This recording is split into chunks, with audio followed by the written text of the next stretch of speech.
माला पहना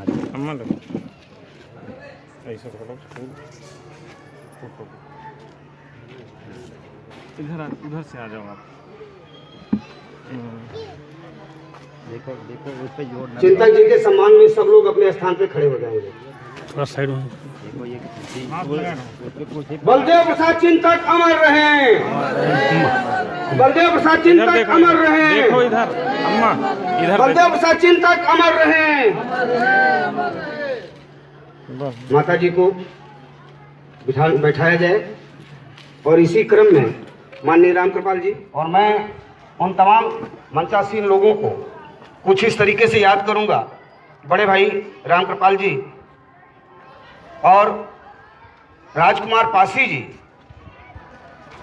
स्वतंत्रता संग्राम में पासियों का योगदान, महाराजा लाखन पासी, बिजली पासी, सातन पासी का इतिहास आपकी कलम की उपलब्धि है। रामब्रज रावत जी जब विद्यार्थी जीवन में थे तो केकेसी की जो स्मारिका छपती है उस समय आपने लेखनी चलाई भारतीय समाज में जातिवाद। ये एक बड़ी उपलब्धि है।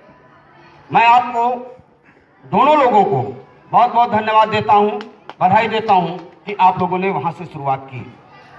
रामफेर निराला जी, मैं आपको कभी नहीं भूल सकता जब आप महिलाओं के बीच में ढोलक पे बैठ के गाना गाते हैं, महिलाओं के सुर में सुर मिलाते हैं और महिलाएं आपके सुर में सुर मिलाती हैं। जब वो गाती हैं पीपरवा की ओट, पीपरवा की ओट उदा चला रही गुलिया हो, तो एक जोश सा पैदा होता है लोगों के मन में कि हमारी माँ बहनों ने किस तरीके से जागृति लाने की जरूरत है और अपने इतिहास को पहचानने की जरूरत है। रामफेर निराला जी ने अभी 26 नवंबर संविधान दिवस पे फेसबुक पे खूब चला, मेरा गीत था, मैं भूल गया था, इन्होंने याद रखा। महिलाओं के बीच में जब ढोलक और मंजीरा पे जब वो कहते हैं कि बाबा ने बना संविधान दिया अब मनुका विधनवा का हुई, तो 1000-1200 लोगों ने के व्यूज आए उस पे फेसबुक पे और लोगों ने इस चीज को सराहा। ये जो चिंतक जी का कारवां है वो चलता रहेगा, लोग आते रहेंगे, लोग जाते रहेंगे, मनन होता। जवाब नहीं दे पाया जो उन्होंने कहा था कि मैं नास्तिक क्यों हूं। आपको देखना पड़ेगा कि बाबा साहब डॉक्टर अम्बेडकर ने जो प्रॉब्लम ऑफ रूपी पर रिसर्च किया इकोनॉमिक्स में, और जो उन्होंने कहा प्रॉब्लम ऑफ रूपी जो किताब बन गई, जो उन्होंने थॉट्स ऑन पाकिस्तान कहा वो एक किताब छप गई और उस पर अपने अपने ढंग से लोग समय समय पर अपने मतलब वाले अर्थ निकाल लिए करते हैं। लेकिन बाबा साहब डॉक्टर अम्बेडकर ने थॉट्स ऑन पाकिस्तान में जो कहा था, आज सारी बातें समाज में आ रही हैं, सारी बातें सिद्ध हो रही हैं। और जो उन्होंने उस समय कहा था पाकिस्तान में आज सब वही हो रहा है और भारत में भी वही हो रहा है जो बाबा साहब डॉक्टर अम्बेडकर ने थॉट्स ऑन पाकिस्तान में कहा था। अब इस इतिहास को तो पढ़ना पड़ेगा ना। इतिहास को अगर हम पढ़ेंगे नहीं तो बात बनने वाली नहीं है। इतिहास को पढ़ना पड़ेगा, इतिहास को समझना पड़ेगा। अगर पंडित नेहरू ने डिस्कवरी ऑफ इंडिया में ये ना सर्च करके लिखा होता कि आर्य बाहर से आए तो कौन मानने को तैयार होता।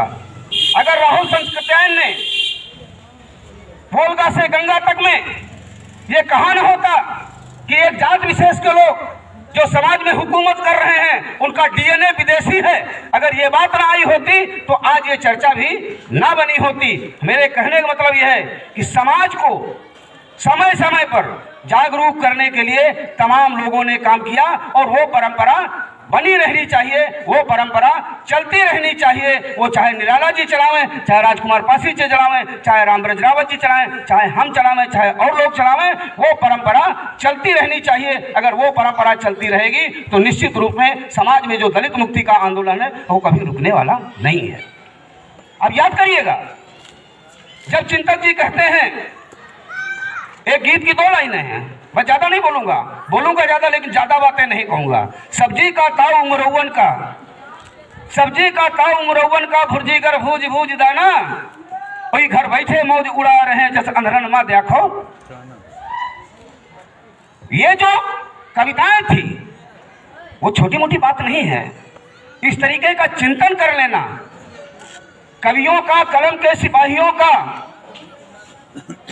महत्व आप इग्नोर नहीं कर सकते। उसको पढ़ के आप भाषण करते हो, जरा गौर करिएगा कि उन्होंने चिंतन करने में कितना समय गंवाया होगा, शब्द पे शब्द बिछाने के लिए और इतिहास की जानकारी हासिल करने के लिए, सच्चाई को जानने के लिए, और यह भी देखने के लिए कि हमारे वक्तव्य से, हमारी वाणी से किसी को ज्यादा ठेस भी ना पहुंचे और समाज को एक प्रेरणा भी मिल जाए। ये आसान बात नहीं है। कबीर ने अगर किसी जमाने में कहा कि पंडित वाद वदंते झूठा, अगर उस समय लिखा ना होता, उस समय कहा ना होता, और अगर उन्होंने कहा, उनके बारे में यह बात ना होती कि मसी कागज छुओ नहीं, कलम गहो नहीं हाथ, तो लोगों के अंदर हिम्मत ना आती। मसी कागज छुओ नहीं, कलम गहो नहीं हाथ, उससे मन बन जाता है कि भले ही लक्ष्मी प्रसाद 8वां 10वां पास हो, लेकिन पीएचडी डिग्री किए हुए आदमी से भी अच्छा भाषण कर सकते हैं, और रामफेर निराला जी भी तुलसीदास से अच्छी कविता लिख सकते हैं, और रामप्रसाद रावत जी भी कुछ कर सकते हैं। इससे एक प्रेरणा मिलती है। बलदेव प्रसाद चिंतक जी को भी प्रेरणा मिली होगी कि कबीर अगर बस कागज छुओ नहीं, कलम गहो नहीं हाथ, तो चलिए 5वां 8वां तो हम भी पढ़े हैं, 10 का तो हम भी कर लेते हैं, चलिए क्यों ना शब्द से कैसे बात करेंगे। आप गांव में जाइए, महिलाओं के बीच में एक भी अक्षर नहीं पढ़े, मैया लुटावे, बुआ लुटावे, नानी लुटावे, मौसी लुटावे, फूफू लुटावे, काका लुटावे, और सब में अनधन सुनवा, अनधन सुनवा, और जोड़ गांठ के बना लेती है। और कैसे मैं कहूँगा रामब्रत जी, अब जैसे शादी ब्याह में वो लड़की का पैर पूजन हो रहा हो और चुपचाप हो रहा हो, कोई चेतना नहीं आती, और जब ये लोग आती हैं को तो वो का गंगा जमुना जैसे जल भर लाओ, पाए पखारे हो, पापा माथे चढ़ावे, और तरी बाई कुंठे जाए। मतलब कवियों का समाज के संचालन में, इतिहासकारों का समाज के संचालन में, लेखकों का समाज के संचालन में अच्छा योगदान रहा है, और उससे प्रेरणा लोगों को मिलनी ही चाहिए। जब लाइट पड़ती ना, भंवरे होने लगती है, और जब होता है कि पहली भंवरिया हो बिटिया बापे की, और सतई भर, और फिर लाई डारो, बहनी भैया आज से बहनी पर, क्या बात है। वो लगता है जो लोग वहाँ मंडप में होते हैं, लगता है कि संवेदनाएं अभी बाकी हैं। और जब शुरुआत होती है, किसने बनाया, कि वेदों में मिलेगा, बड़े घरों में मिलेगा। ये दलित संस्कृति है, नकल उतारेंगे लोग, अब फिल्मी गानों से काम चलाते हैं, और हमारे यहाँ गांव में काम चलता है। गांव में कैसे गाती हैं, को तो बेवा फिर से सैया, को तो बिरौने जा, बोला कहाँ से कहाँ तक पहुँचाती, और हंसती भी है, मनोरंजन भी होता है, समय भी कटता है, और लोगों के अंदर एक जो प्रेम भाव है परिवार के प्रति, समाज के प्रति, वो जागृत होता है। आपको देखने पड़ेगा कि मैं अब ज़्यादा लंबा ले जाऊंगा तो विषय से बाहर हो जाऊंगा। आपको जरूरत है समाज में सच्चाई लिखने की।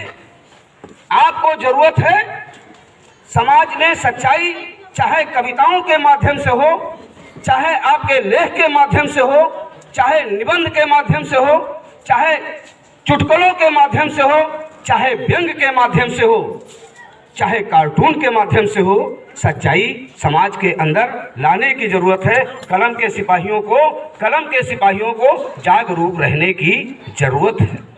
मैं कहूँगा